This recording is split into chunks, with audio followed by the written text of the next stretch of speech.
नमस्ते जोहार, मैं राजू और आप देख रहे हैं 24 झारखंड न्यूज। चलिए जानते हैं सुबह से लेकर शाम तक की तमाम बड़ी खबरों को।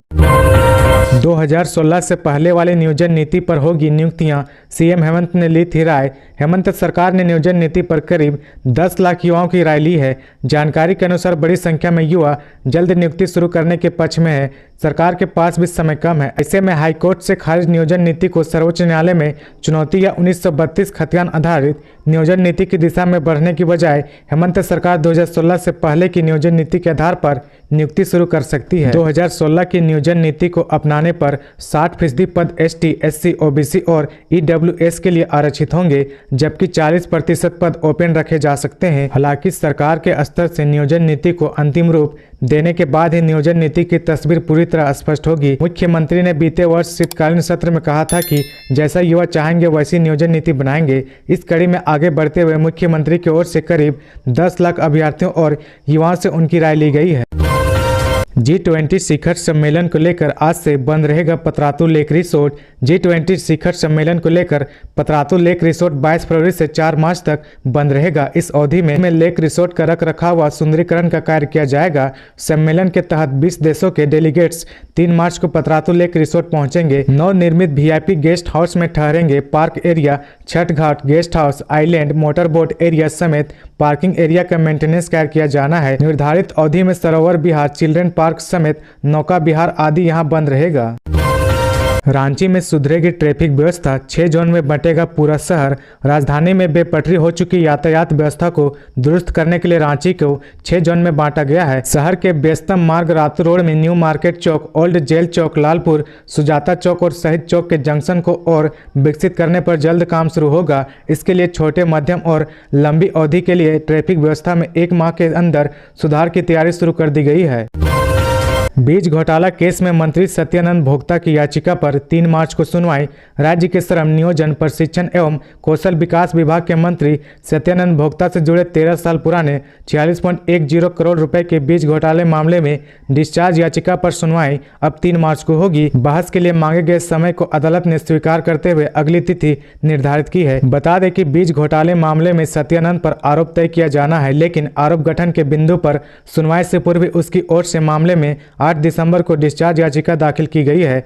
मामला मंगलवार को एसीबी के विशेष न्यायाधीश प्रकाश झा की अदालत में सुनवाई के लिए सूचीबद्ध था, लेकिन सुनवाई के दौरान याचिकाकर्ता के अधिवक्ता ने बहस के लिए समय की मांग की है, जिसे अदालत ने स्वीकार कर लिया है।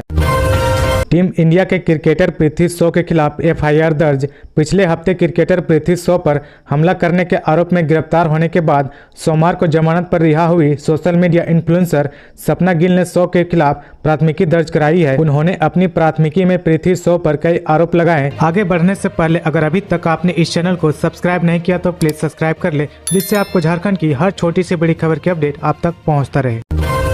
राहुल गांधी ने व्यक्तिगत पेशी से छूट मांगी, निचली अदालत में सुनवाई कल।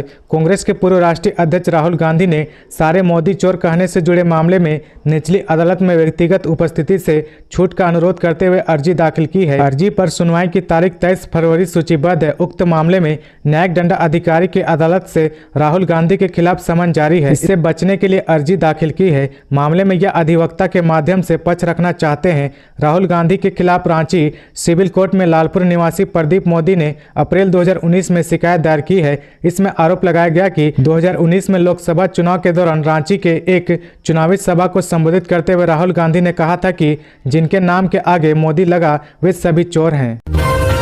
JPSC ने इन पदों पर निकाली बम्पर वैकेंसी। झारखंड लोक सेवा आयोग ने 11 माह बाद फिर छूटे हुए अभ्यर्थियों से यूनानी व आयुर्वेदिक डॉक्टरों के 285 रिक्त स्थानों पर नियुक्ति के लिए आवेदन आमंत्रित किया है। पिछली बार कम आवेदन आने के कारण आयोग ने दोनों पद पर नियुक्ति के लिए फिर आवेदन मंगाया है। यूनानी डॉक्टर के 78 पद पर नियुक्ति के लिए इच्छुक अभ्यर्थी से 20 मार्च 2023 तक आवेदन मांगे गए हैं। परीक्षा शुल्क 20 मार्च 2023 की रात 11:45 तक ऑनलाइन डेबिट कार्ड से जमा कर सकते हैं, जबकि ऑनलाइन किए गए आवेदन की हार्ड कॉपी 31 मार्च तक आयोग कार्यालय में जमा कर सकते हैं। 2007 आयुर्वेदिक डॉक्टर के रिक्त पदों पर नियुक्ति के लिए योग्य अभ्यर्थी से 21 मार्च तक आवेदन आमंत्रित किए गए हैं, जबकि परीक्षा शुल्क 24 मार्च 2023 की रात 11:45 तक जमा कर सकते हैं। साहेबगंज के अधीक्षण अभियंता नाथन रजक ईडी दफ्तर में हुए हाजिर। प्रवर्तन निदेशालय की टीम ने मंगलवार को साहेबगंज के अधीक्षण अभियंता नाथन रजक से पूछताछ की।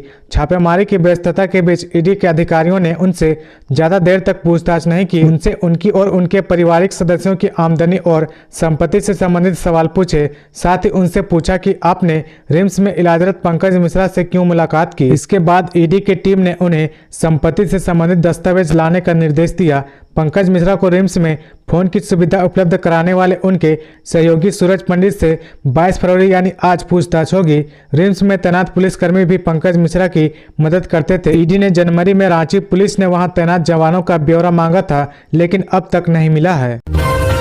होली में मुश्किल होगा सफर, कई ट्रेनें रद्द तो कई के मार्ग बदले। दक्षिण पूर्व रेलवे के नारायणगढ़ भद्रक तिहरी लाइन की कमीशनिंग के लिए 25 फरवरी से 6 मार्च तक प्री एनआई व एनआई का काम किया जाएगा। होली से पहले होने वाले कार्य के कारण ट्रेनों में सफर मुश्किल हो सकता है। इसके कारण रेलवे ने कुछ ट्रेनों को रद्द करने तथा कुछ ट्रेनों को परिवर्तित मार्ग पर चलाने की घोषणा की है।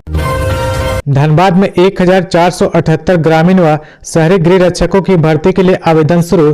झारखंड में 7वीं या 10वीं पास नौकरी के इच्छुक या झारखंड होमगार्ड भर्ती के मौके का इंतजार कर रहे उम्मीदवारों के लिए महत्वपूर्ण सूचना है। झारखंड गृह रक्षा वाहिनी के अंतर्गत धनबाद जिला में गृह रक्षकों की भर्ती के लिए विज्ञापन जारी किया गया है। वाहिनी द्वारा जारी विज्ञापन के अनुसार धनबाद जिले में 638 ग्रामीण गृह रक्षकों और 840 शहरी गृह रक्षकों समेत कुल 1478 गृह रक्षकों की भर्ती की जानी है। हालांकि उम्मीदवारों को ध्यान देना चाहिए कि विज्ञापन के अनुसार यह कोई वैतनिक सरकारी नौकरी या आजीविका का माध्यम नहीं है। चयनित उम्मीदवारों को जितने दिन आवश्यकता अनुसार प्रतिनियुक्ति दी जाएगी उतने कार्य दिवस के लिए सरकार द्वारा निर्धारित दर पर भत्ता दिया जाएगा।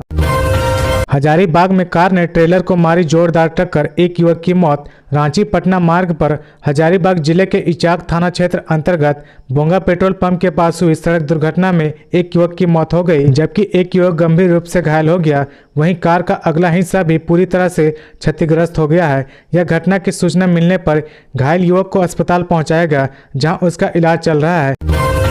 रेबिका हत्याकांड में अनसुलझे हैं कई सवाल, कातिल मैनुल अंसारी को रिमांड पर लेगी पुलिस। रेबिका हत्याकांड के मुख्य आरोपी मैनुल अंसारी को पुलिस हिरासत में लेगी। पुलिस जल्दी ही मैनुल अंसारी की रिमांड मांगने के लिए कोर्ट में अर्जी दाखिल करने की तैयारी में है। इसकी मुख्य वजह मैनुल अंसारी की असहयोगात्मक रवैया है। मिली जानकारी के मुताबिक मैनुल अंसारी पुलिस के सवालों का सही जवाब नहीं दे रहा, वह कई सवालों का गोलमोल जवाब दे रहा। गौरतलब है कि बीते 19 फरवरी को बोरियो पुलिस की एक टीम ने मैनुल अंसारी को दिल्ली के कोटला मुबारकपुर थाना क्षेत्र से गिरफ्तार किया था। पतरातू डैम के आइलैंड पर गीत संगीत का आनंद लेंगे डेलीगेट्स। लेक रिसोर्ट एटीएस ने की मॉक ड्रिल। G20 शिखर सम्मेलन की तैयारियां जोरों पर है। सम्मेलन को सफल बनाने को लेकर नोडल पदाधिकारी व पर्यटन विभाग की निर्देशक अंजलि यादव ने पतरातू लेक रिसोर्ट पहुंचकर कार्यों का जायजा लिया और उपस्थित अधिकारियों को कई दिशा निर्देश दिए। अधिकारियों ने बताया कि राज्य सरकार के लिए यह बड़ा आयोजन है।